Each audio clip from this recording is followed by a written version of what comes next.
Oi,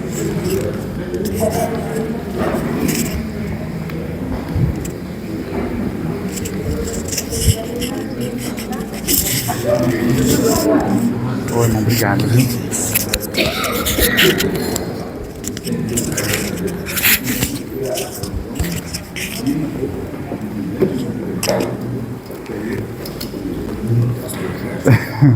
Bom dia, amados irmãos, tudo bem? Graça e a paz do nosso Senhor a todos. Mais um dia nós estamos aqui reunidos para estudar a palavra de Deus. Eu gostaria de pedir uma oração voluntária, por favor, pastor.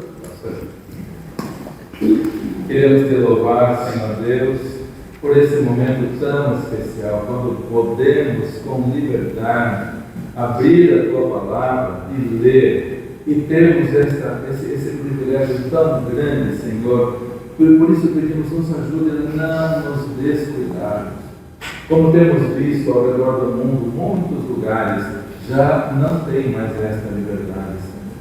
E houve um descuido, houve uma negligência. O Senhor não permite nada que não seja para o nosso bem, para o nosso despertamento. Por isso clamamos ao Senhor, coloque em cada um de nós o firme propósito de no dia do Senhor estarmos na casa do Senhor, louvando ao Senhor, recebendo do Senhor mesmo a instrução, a orientação, porque a santificação vem pela Tua palavra. A fé só é acrescida através da palavra do Senhor. A fé vem pelo ouvir a palavra do Senhor. E em todos nós haja esse desejo firme, esse desejo que ninguém possa remover, que ninguém venha negligenciar. Esse momento tão precioso, quando podemos ouvir a Tua palavra através dos nossos amados irmãos professores.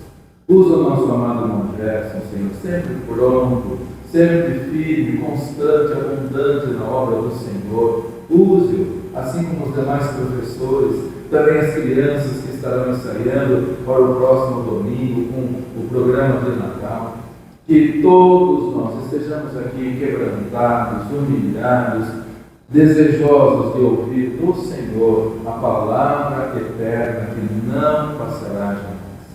Oramos pelos irmãos em países onde não há mais liberdade, Senhor. Onde no passado podiam cultuar ao Senhor e por causa da negligência hoje já não tem. Isso é uma advertência para nós no Brasil.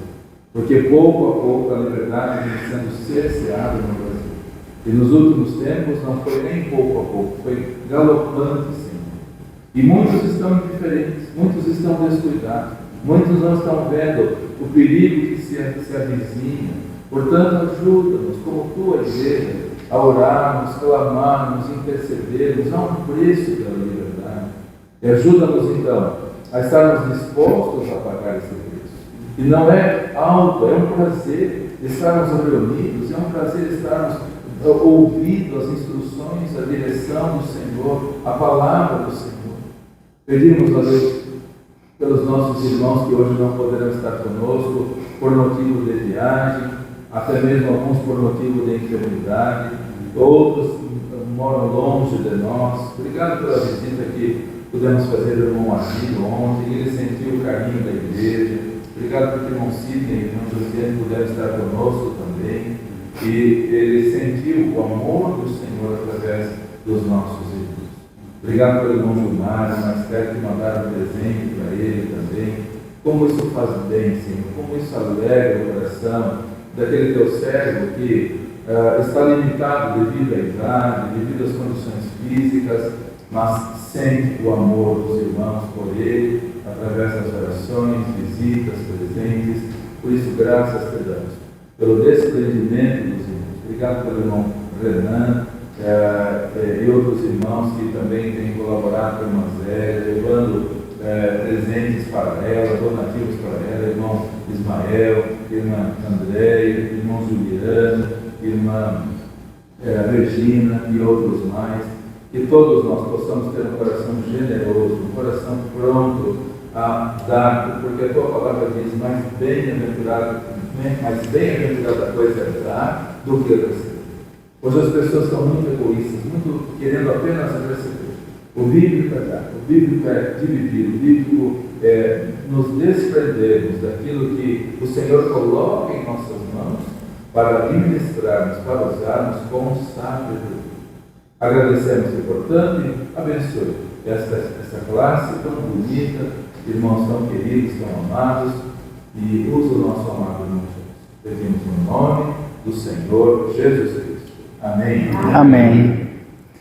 Bom, irmãos, eu queria, antes de tudo, compartilhar um sentimento com os irmãos, porque é uma experiência nova para mim buscar a Deus para trazer uma mensagem para os irmãos, né? E eu queria que os irmãos percebessem o que eu tenho sentido pessoalmente, porque sempre, apesar de às vezes da gente tentar trazer um pouco mais de profundidade, né? Porque faz parte do estudo, tentar mostrar através de diversas passagens bíblicas uma fundamentação para esse entendimento. Eu gostaria que os irmãos percebessem que eu tenho trazido cotidianamente mensagens, né, para o nosso estudo, e todas elas nesse intuito de busca mostram para mim, e aí é um sentimento pessoal o que eu estou a dizer, a importância do relacionamento diário com Deus, né? Eu acho que os irmãos têm percebido sempre que a gente, à luz das cartas de Paulo, né, do apóstolo Paulo, temos estudado mensagens, e essas mensagens sempre elas têm sido em cima de um mesmo ponto, que é a necessidade de nós termos uma relação diária com Deus, né, de nós realizarmos o nosso momento devocional. Então, no final de todas as mensagens, né, em todos os pontos conclusivos, a gente tem sempre chegado nesse mesmo ponto. Então, eu gostaria só de compartilhar com os irmãos essa percepção minha, né? Então, eu sempre leio a Bíblia e, às vezes, assisto pregações e vou por esse caminho sempre em oração, buscando uma mensagem para a gente poder estudar aqui, né, dentro das cartas do apóstolo Paulo. E esse tem sido o ponto central sempre, né? Então eu gostaria que os irmãos estivessem sensíveis a essa percepção. E hoje, do mesmo modo, né, nós iremos também falar de algo que culmina, né, nessa necessidade de um relacionamento diário com Deus. Bom, o tema então vai ser sobre o conhecimento espiritual de Cristo. Mas eu quero dizer o conhecimento espiritual sobre Cristo, daquilo que nós, né, temos que entender, que conhecer sobre Cristo. E o texto, objeto do nosso estudo, está em 2 Coríntios 5, versículos 16 e 17.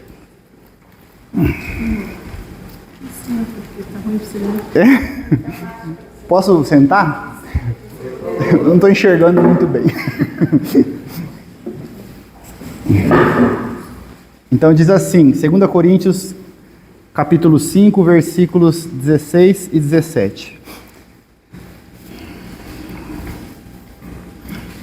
Então diz o apóstolo Paulo: assim que daqui por diante a ninguém conhecemos segundo a carne. E, ainda que também tenhamos conhecido Cristo segundo a carne, contudo agora já não o conhecemos deste modo. Assim que, se alguém está em Cristo, nova criatura é. As coisas velhas já passaram e eis que tudo se fez novo. Bom, nós vamos falar um pouco sobre o conhecimento de Cristo. Eu gostaria apenas de lembrar, né, nós já estudamos um pouco mais exaustivamente as cartas, né, aos Coríntios, e nós vimos que as duas cartas foram escritas pelo apóstolo Paulo, e precisamente ali entre 55 e 57 depois de Cristo. Né, nós vimos também que Corinto era uma cidade estrategicamente posicionada, né, também muito importante, uma cidade que ficava ali nas proximidades do porto de Cencreia, entre os mares Jônico e Egeu.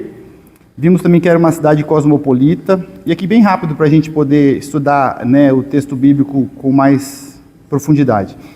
E que a cidade de Corinto recebia caravanas de todo o mundo e também ela era destacada pela sua forte economia. Além dessa forte economia, também destacada pelos eventos esportivos, né? Nós falamos dos Jogos Istmicos de Corinto, e também por uma agenda religiosa, né? Existia ali em Corinto o templo de Afrodite. Então, né, nós tínhamos ali no alto, né, esse templo e as prostitutas que faziam plantões ali, né? Falava-se de mais de 2.000 pessoas. E aí, nos 6 primeiros capítulos da segunda carta do apóstolo Paulo à igreja de Corinto, nós temos diversas lições práticas à igreja, né, sobre especialmente a fé cristã e a igreja e seu funcionamento de um modo geral. E esse texto do capítulo 5, versículos 16 e 17, ele vai evidenciar de um modo geral a necessidade de regeneração e de reconciliação com a palavra de Deus, né? Com Deus e por meio de Cristo Jesus. Então daí a importância de nós olharmos sob essa perspectiva do conhecimento de Cristo, né? Do entendimento espiritual que nós temos que buscar. Então o tema hoje é essa busca por um conhecimento espiritual de Cristo. Nós vamos olhar agora então para os versículos 16 e 17, vamos verificar então que o apóstolo Paulo, quando ele inicia o versículo 16, ele faz, né, uma declaração do conhecimento, mas que diz respeito a qualquer pessoa. Então ele vai dizer assim, né, que, sabe, ele diz assim que nós, daqui por diante, a ninguém conhecemos segundo a carne. Então ele não faz uma referência específica a alguém, ele faz uma referência sobre nós conhecermos qualquer pessoa segundo a carne. No entanto, depois de fazer essa referência a qualquer pessoa, ele vai fazer uma referência especialmente a Jesus Cristo. Ele vai dizer assim, se antes nós o conhecíamos segundo a carne, agora nós não o conhecemos deste modo. O apóstolo Paulo é um testemunho muito interessante sobre esse conhecimento transformador, né? Cristo se revela para ele, e ele conhecia, odiava e perseguia a Cristo e aos cristãos. E depois de conhecer espiritualmente a Jesus, ele passa por um processo de transformação. E aí nesse contexto eu gostaria então que nós dividíssemos, né, para entender melhor, as pessoas em geral, né, da humanidade em dois grupos, aqueles que conhecem a Cristo e aqueles que não conhecem a Cristo. E dentre aqueles que conhecem a Cristo, que são aqueles que nós iremos olhar hoje nesse momento, nós temos aqueles que conhecem a Cristo segundo a carne e aqueles que conhecem a Cristo de outro modo, diz a palavra de Deus, né? Não o conhecemos deste modo. E esse conhecimento de outro modo, nós vamos chamar de um conhecimento espiritual, de um conhecimento transformador. Então nós vamos olhar para esses dois cenários, aqueles que conhecem segundo a carne e aqueles que conhecem segundo o Espírito, ou aqueles que foram transformados por esse conhecimento. E aí nós vamos lá para Mateus 16, versículos 13 a 17. E Jesus vai falar sobre conhecê-lo, sobre a forma correta de conhecer Jesus. Na ocasião aqui, Jesus está em Cesareia e ele vai indagar os seus discípulos, né? Dizendo, que dizem os homens que eu sou? Então eu vou ler aqui dos versículos 13 a 17 em Mateus 16. Vindo Jesus às regiões de Cesareia de Filipe, perguntou aos seus discípulos dizendo, quem dizem os homens que eu, o Filho do Homem, sou? E eles disseram, alguns dizem que é João, o Batista, outros dizem que é Elias, outros Jeremias, ou um dos profetas. E disse-lhes ele, mas vós, quem dizeis que eu sou? E Simão Pedro respondeu e disse, tu és o Cristo, o Filho do Deus vivo. E Jesus, respondendo, disse-lhe, abençoado és tu, Simão Barjonas, pois carne e sangue não revelaram isso a ti, mas o meu Pai que está no céu. Então, quando Jesus diz a Pedro que não foi carne e sangue que revelaram isso a ele está afirmando que esse entendimento, que essa compreensão, ela não foi revelada por pessoas, né?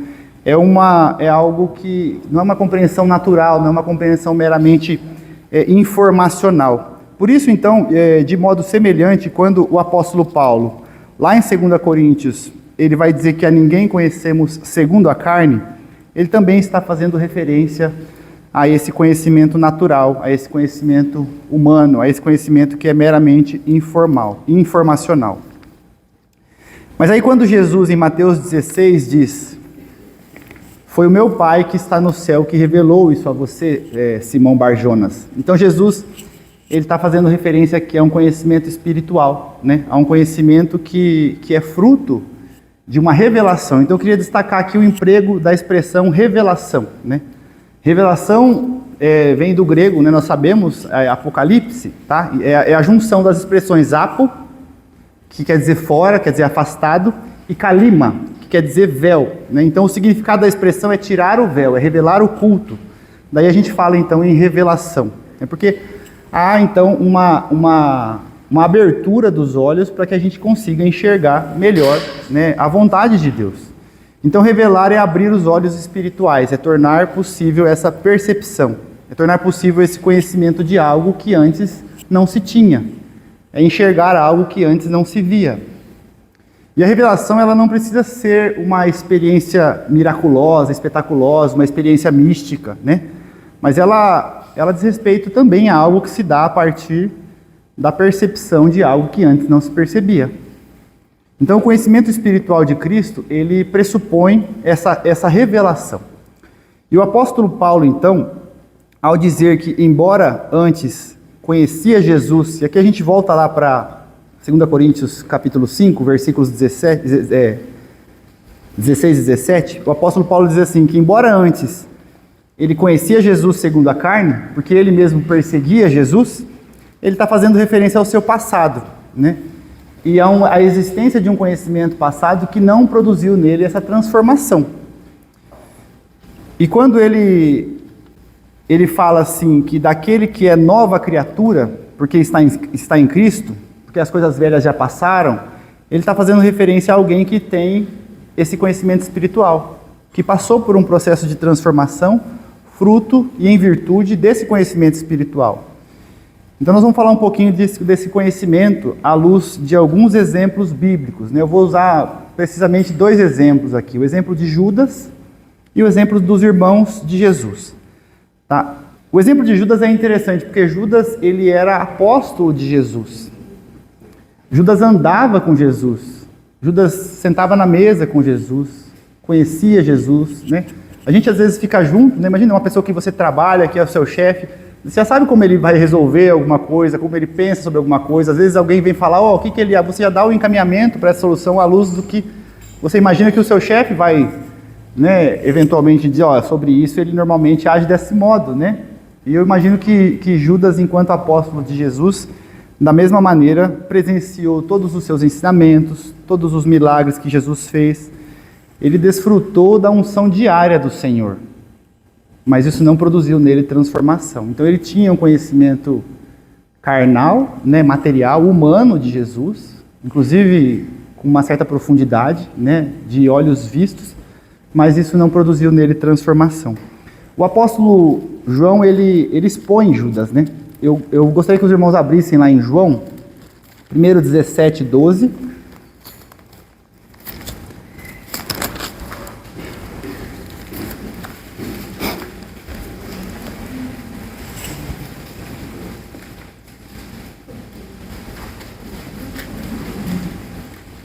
A Bíblia vai falar que Judas era o filho da perdição, né?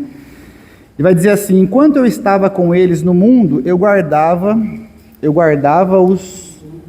João 17, versículo 12. Enquanto eu estava com eles no mundo, eu guardava-os em teu nome. Tenho guardado aqueles que tu me deste, e nenhum deles se perdeu, senão o filho da perdição. Então aqui o apóstolo está falando de Judas como filho da perdição. E depois, lá no capítulo 12 de João ainda, nos versículos 4 a 6, o apóstolo João vai expor, né, Judas, porque Judas se apropriava indevidamente dos recursos da igreja, né, da obra de Cristo naquela ocasião. Ele vai evidenciar então a conduta de alguém que não andava verdadeiramente com Cristo. E vai dizer assim então João 12, versículos 4 a 6. Então disse um de seus discípulos, Judas Iscariote, filho de Simão, aquele que o havia de trair, por que não se vendeu esse unguento por 300 denários e não se deu aos pobres? Então ele disse isso não pelo cuidado que tivesse dos pobres, mas porque era ladrão e tinha a bolsa e subtraía o que nela foi colocado. Então eu queria destacar aqui que Judas convivia com Cristo, conhecia Cristo segundo a carne e nada disso produziu nele transformação. Daí a importância de nós buscarmos esse conhecimento espiritual. E o segundo exemplo que eu gostaria de trazer é um exemplo que também conheceu Cristo segundo a carne, mas que passou por uma transformação a partir de conhecer espiritualmente Jesus. E o exemplo é o exemplo dos irmãos de Jesus, especialmente Tiago, né? Vamos lá para Marcos, o Evangelho de Marcos, capítulo 6, versículo 3.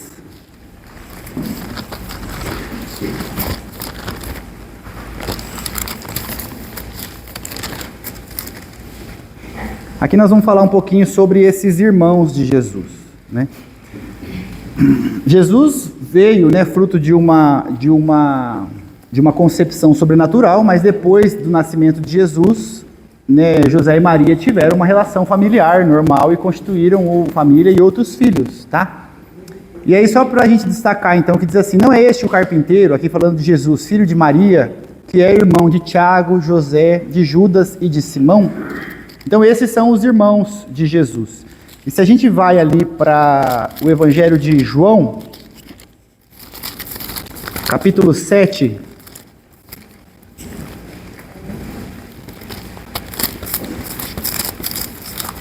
versículo 3, João 7, 3.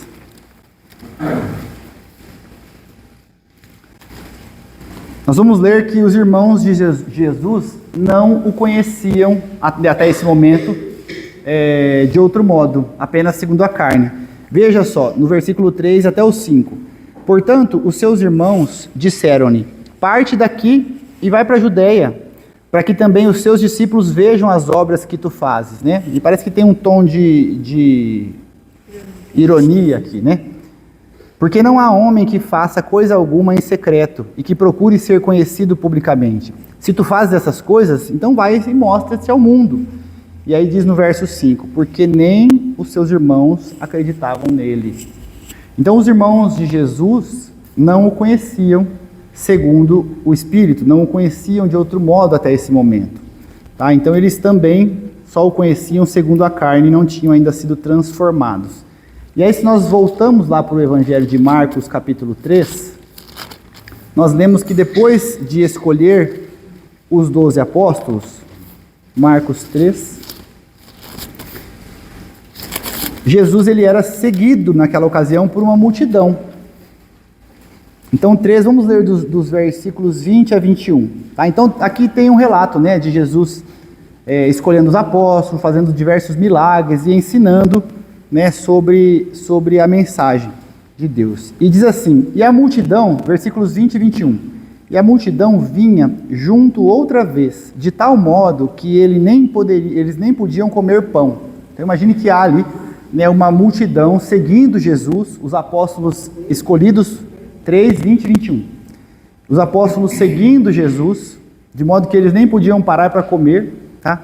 E quando seus amigos ouviram isto, e aqui eu quero destacar essa expressão, porque algumas traduções vão dizer os seus parentes, outras vão dizer os seus amigos, outras vão dizer apenas os seus. Quando os seus ouviram isso, saíram para prender. Então eles queriam prender Jesus, porque diziam, ele está fora de si. E aí, se a gente vai lá para o versículo 31, nós vamos ver assim que vindo então os seus irmãos e a sua mãe, em pé do lado de fora, mandaram chamá-lo. Então os seus que vinham até Jesus, depois de ouvir todos os milagres e maravilhas que ele estava fazendo, depois de ouvir ele, saber que a multidão estava seguindo ele, enquanto ele pregava o evangelho, correram até ele para prendê-lo. Então eram os irmãos de Jesus que estavam ali para prendê-lo. E quem eram esses parentes que eu quero destacar? No 31 a gente vai ver que eram esses irmãos de Jesus. Então o que eu queria mostrar aqui, à luz desses versículos, que enquanto os irmãos de Jesus viveram e conheciam Jesus somente segundo a carne, eles não tinham ainda passado por esse processo de transformação. Mas algo muda para eles também drasticamente. Porque os irmãos de Jesus, diferente de Judas, que nunca viveu essa transformação, logo depois de presenciarem Jesus ser assunto aos céus, né, que é algo que está descrito ali em Atos capítulo 1, vamos abrir lá para a gente poder acompanhar. Então, depois de presenciar Jesus sendo assunto aos céus, eles foram transformados.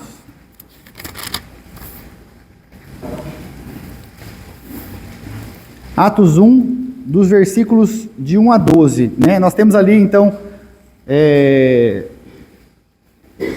eu vou ler todo o trecho, tá?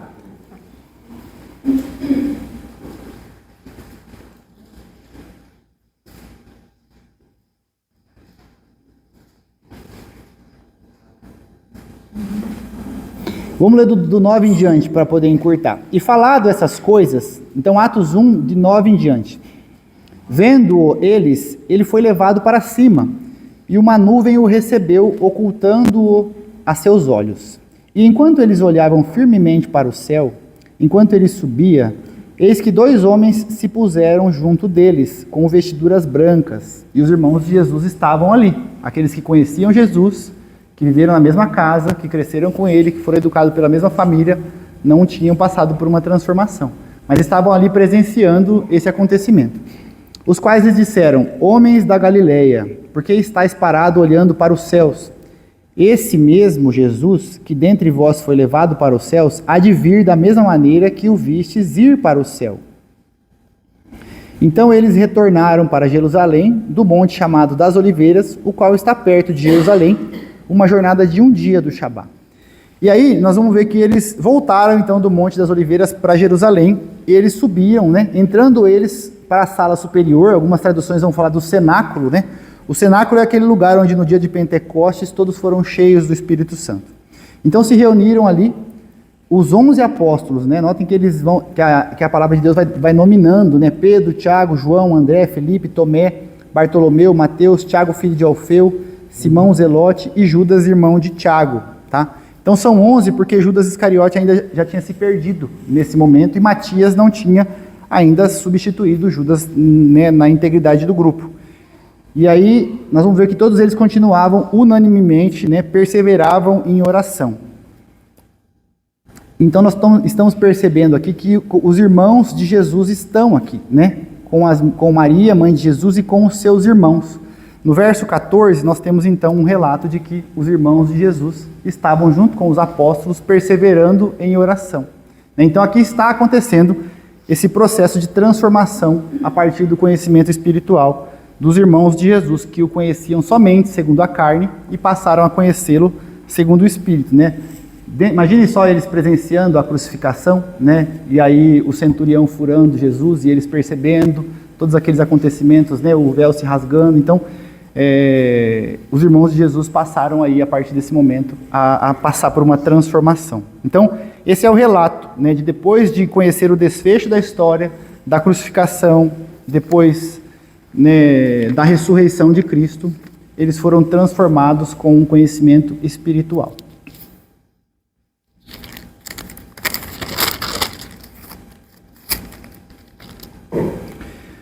Aí nós vamos ler em João 19, 33 e 34.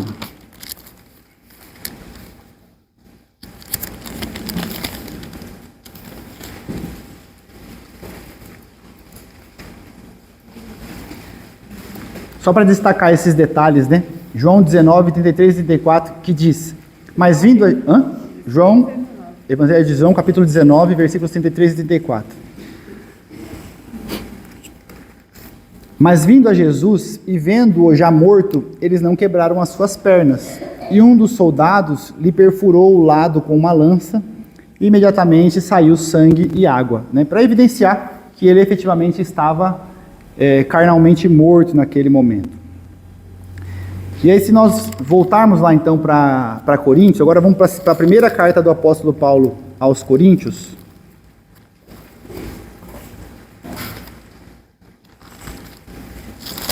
Capítulo 15, nos versículos 3 a 7, nós vamos ver que Jesus, depois de ser crucificado, ressuscitou e apareceu para 500 pessoas, né? Então diz assim: porque eu vos entreguei, pastor, não estou antecipando o culto memorial, tá? Porque eu vos entreguei primeiramente o que também recebi, que Cristo morreu por nossos pecados, de acordo com as Escrituras, e que foi sepultado, e que ele ressuscitou ao terceiro dia, de acordo com as Escrituras, e que ele foi visto por Cefas, e então pelos 12, e após isto ele foi visto por cerca de 500 irmãos de uma vez, os quais grande parte permanece até agora, mas alguns já dormem. Após isto ele foi visto por Tiago, e então por todos os apóstolos. E aqui eu queria, né, destacar quem é esse Tiago, né? Bom, esse Tiago, ele não é o Tiago, o primeiro dos apóstolos, porque já está entre os 12, tá? E ele também não é o Tiago menor, porque também já está entre os 12. Aqui, o apóstolo Paulo está falando, né, do irmão de Jesus, que era um grande líder da igreja, né? Depois de Pedro, o irmão de Jesus, Tiago, que passou por esse processo de transformação, que não conhecia Jesus segundo o Espírito, mas somente segundo a carne, vem se tornar um grande líder da igreja em Jerusalém.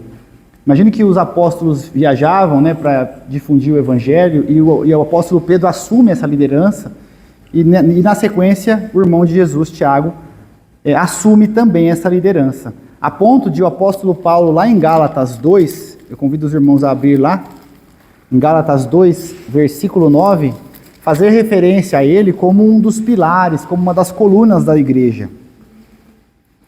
E diz assim: e quando Tiago, Cefas e João, que pareciam ser os pilares, né, algumas traduções vão dizer colunas da igreja, perceberam a graça que me foi dada, deram a mim e a Barnabé suas mãos direitas em sinal de comunhão. E nós iríamos aos gentios e eles aos circuncidados. Então o apóstolo Paulo está fazendo a referência ao irmão do Senhor.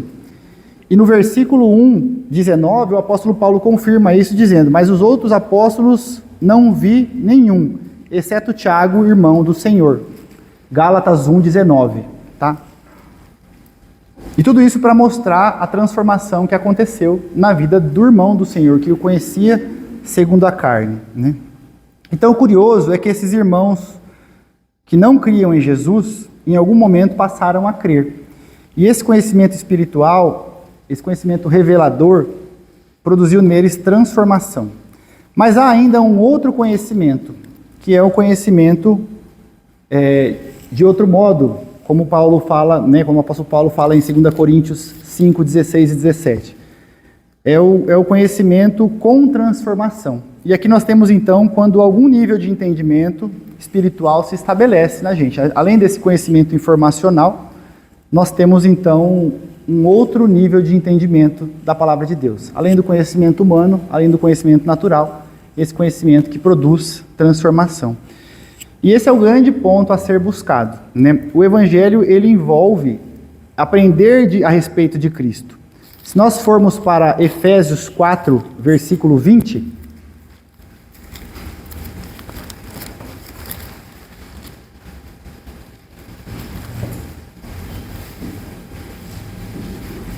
nós vamos ver que o apóstolo Paulo, ele depois de falar, né, do comportamento de alguns, ele diz assim: mas vós não aprendestes assim a Cristo, né? Nós não aprendestes assim de Cristo, tá? Então se a gente ler lá nos versículos 13 a 19, interessante, né? Vou fazer a leitura aqui, 4, 13 a 19. Até que todos cheguemos à unidade da fé e ao conhecimento do Filho de Deus, a homem perfeito, à medida da estatura da plenitude de Cristo, para que não sejamos mais crianças, atiradas para lá e para cá e carregadas por todo o vento de doutrina, pela artimanha e astúcia dos homens que ficam à espreita para enganar. Antes, dizendo a verdade em amor, cresçamos em todas as coisas naquele que é a cabeça, Cristo, do qual todo o corpo, bem ajustado e compactado pelo auxílio de todas as juntas, segundo a eficaz operação de cada parte, faz o aumento do corpo para a sua edificação em amor. E, portanto, digo isso e testifico no Senhor, para que não andeis mais como andam também os outros gentios, na vaidade da sua mente, com o seu entendimento obscurecido, separados da vida de Deus, pela ignorância que há neles, para a cegueira do seu coração, os quais, havendo perdido todo o sentimento, se entregaram à lascívia para cometerem toda a impureza com ganância. Mas vós não aprendestes assim de Cristo. Então, aqui o apóstolo Paulo destaca que naquele tempo, assim como nós aqui hoje estamos reunidos, havia uma dedicação ao ensino, ao estudo de quem era a pessoa de Cristo, de quem era Jesus, de como ele agia, de como foi a sua obra redentora, a sua conduta. Mas isso tudo é para nós entendermos que precisamos mais do que informações a respeito de Jesus. Nós precisamos de entendimento, de compreensão e de revelação, de um conhecimento progressivo e permanente. Essa transformação, tal como a santificação, ela é progressiva. E essa progressividade, ela tem que ser uma marca da nossa vida cristã. Se a gente volta ali para a carta de 2 Coríntios, agora no capítulo 3, versículo 18,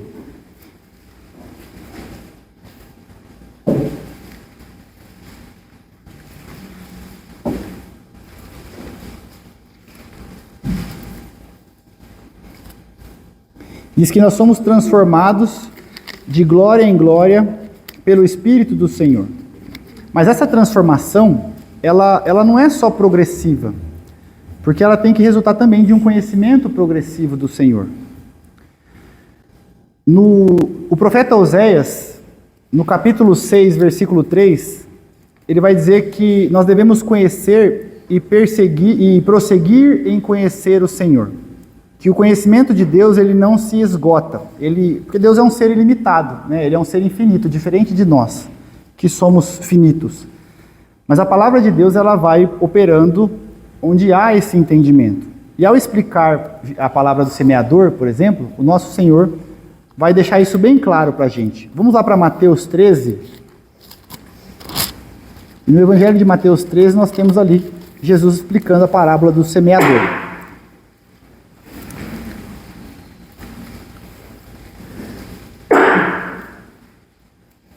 Então Jesus vai dizer assim,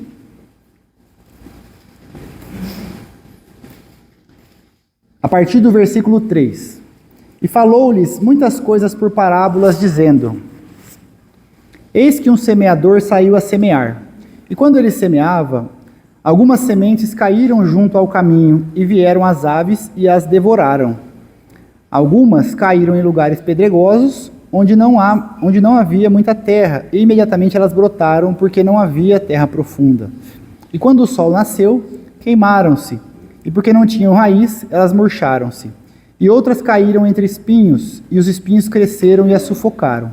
Mas outras caíram em boa terra, e deram fruto, algumas 100 vezes, outras a 60 vezes, e outras a 30 vezes. Quem tem ouvidos para ouvir, ouça. E aí os discípulos vieram perguntando a Jesus sobre isso, né? E aí na sequência Jesus vai explicar a parábola do semeador a partir do verso 18. Então ele diz assim, escutai vós, portanto, a parábola do semeador. E aí no verso 19, quando alguém ouve a palavra do reino e não compreende, então vem o perverso e afasta o que foi semeado no seu coração. Este é o que recebeu a semente junto do caminho. Então Jesus está falando aqui, na parábola do semeador, que aquele que ouve a palavra e não compreende, não frutifica. Então ele está dando também, né, mais um indício, mais uma orientação no sentido de nós buscarmos essa compreensão espiritual, para além do conhecimento. Aquele que ouve, conhece, recebe a informação, mas não entende, não frutifica, não passa por transformação, porque não tem esse conhecimento espiritual, esse conhecimento oriundo de uma relação com Deus.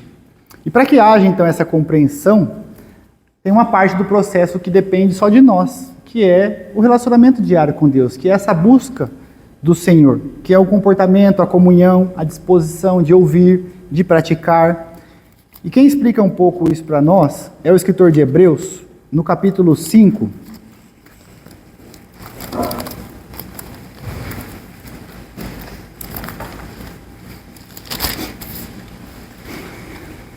nós lemos no capítulo 5, a partir do verso 11, que sobre o conhecimento de Cristo, né? Porque há muito a dizer sobre o conhecimento de Cristo, vai dizer. Mas é difícil de explicar, porque nós somos tardios em ouvir. Então diz assim, Hebreus 5, a partir do verso 11.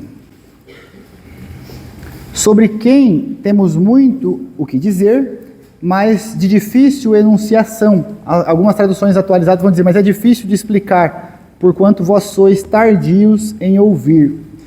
E aí ele continua, porque quando já devíeis ser mestres, né, já estão na igreja há muito tempo, já deviam ter essa relação com Deus, já deviam estar aprofundados na relação com Deus. E aí ele diz, necessitais de que se vos torne a ensinar os princípios básicos dos oráculos de Deus, e chegastes ao ponto de precisardes de leite, e não de alimento sólido.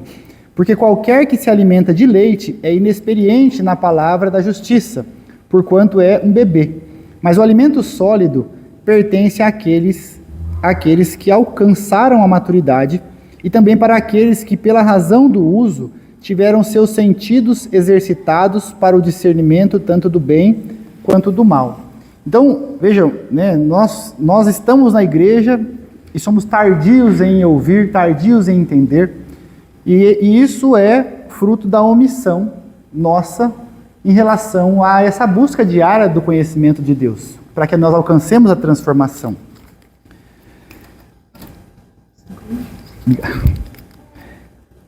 E aí, na segunda carta de Pedro, capítulo 1, versículos 5 a 8, eu convido os irmãos também a abrir, por favor. Nós vamos extrair que quanto mais de Cristo nós conhecemos, mais transformação eu e você podemos experimentar. Pedro, capítulo 1, versículos 5 a 8. E vai dizer assim, estamos quase acabando já, irmãos. E além disso, com toda a diligência, acrescentai virtude à vossa fé, e a virtude o conhecimento. Eu queria destacar aqui que ele diz, né, com toda a diligência, com todo o empenho, né, com todo o seu esforço. E aí ele vai dizer que nós devemos acrescentar virtude à vossa fé. Então, além de acreditar, de conhecer, nós temos que nutrir, né, um bom comportamento virtuoso. E a esse bom comportamento virtuoso, nós temos que acrescentar o conhecimento. E aí ele segue falando, né, de outras orientações. E ao conhecimento, a temperança. E a temperança, a paciência. E a paciência, a piedade. E a piedade, a gentileza. E a gentileza fraternal. Algumas vão falar a fraternidade, né? E a gentileza fraternal, a caridade. Porque se em vós houver essas coisas, e com abundância, eles não vos deixarão estéreis, e nem infrutíferos no conhecimento do nosso Senhor Jesus Cristo. E aí, um texto que nós já estudamos aqui, que está na carta do apóstolo Paulo aos Filipenses, no capítulo 3, versículo 7,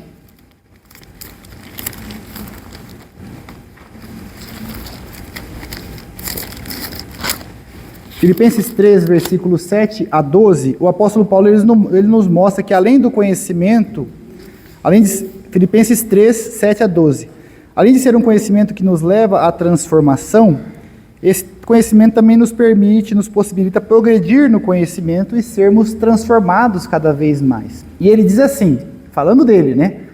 Mas as coisas que para mim, 3, 7, tá? Mas as coisas que para mim eram consideradas como ganho, reputei-as como perda por Cristo.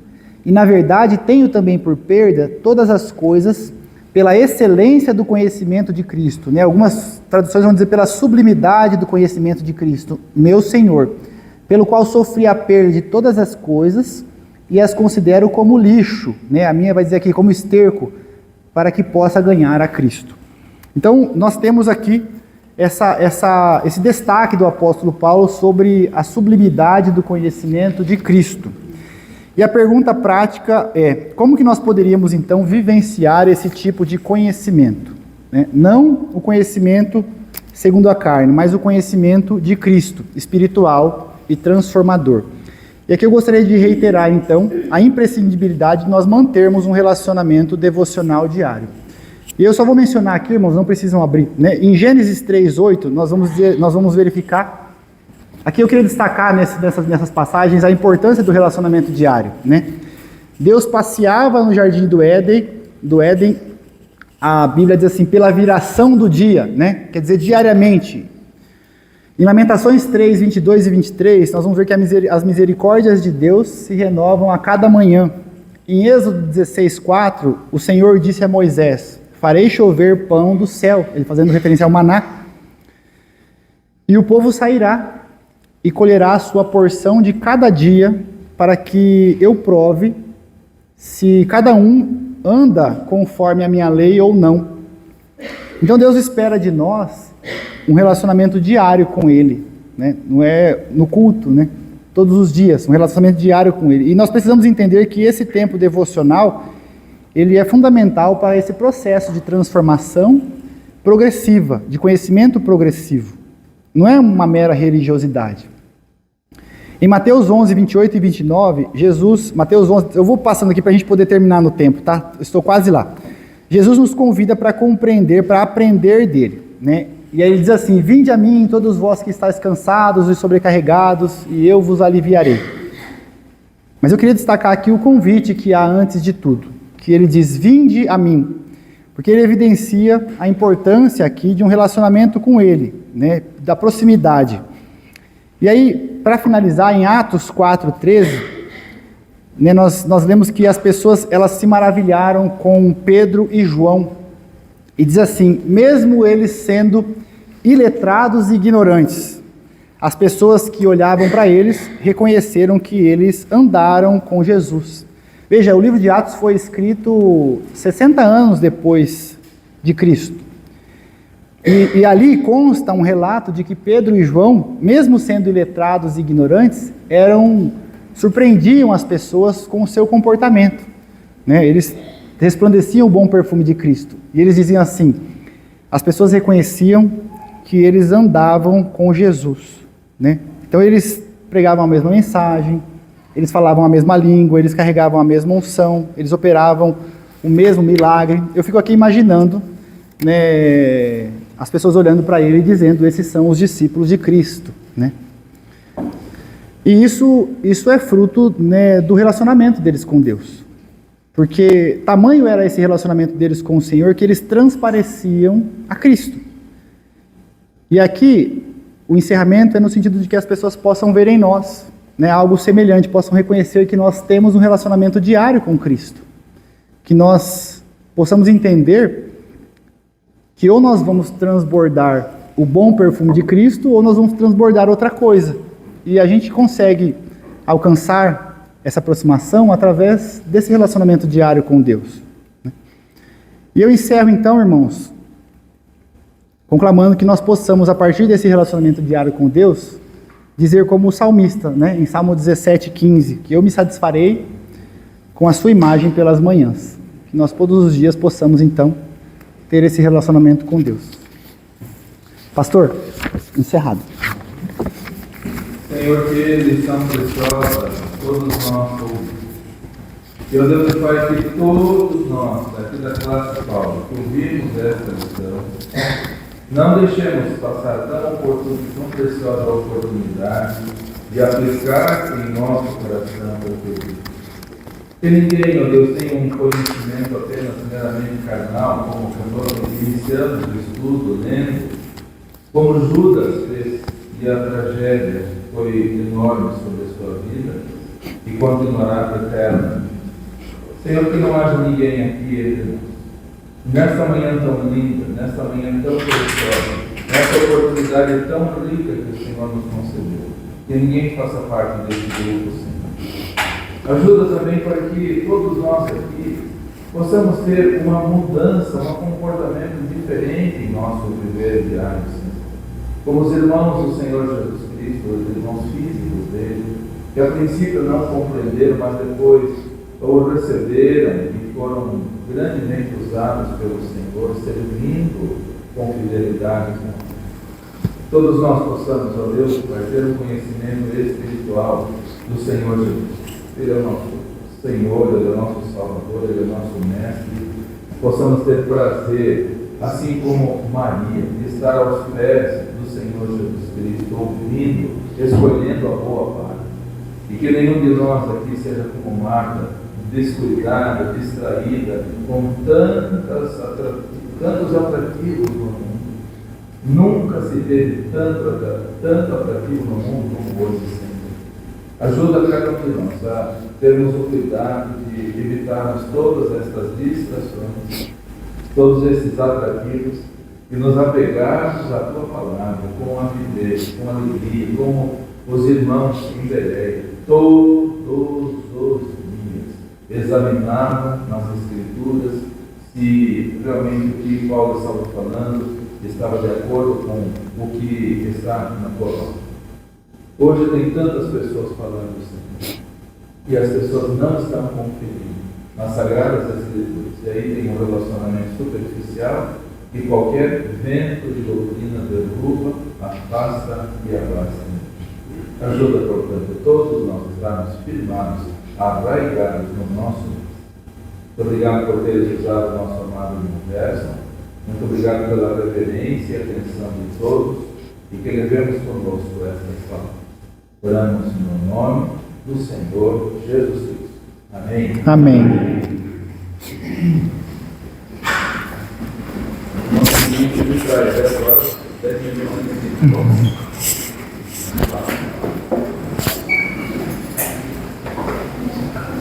Você pega água, beleza?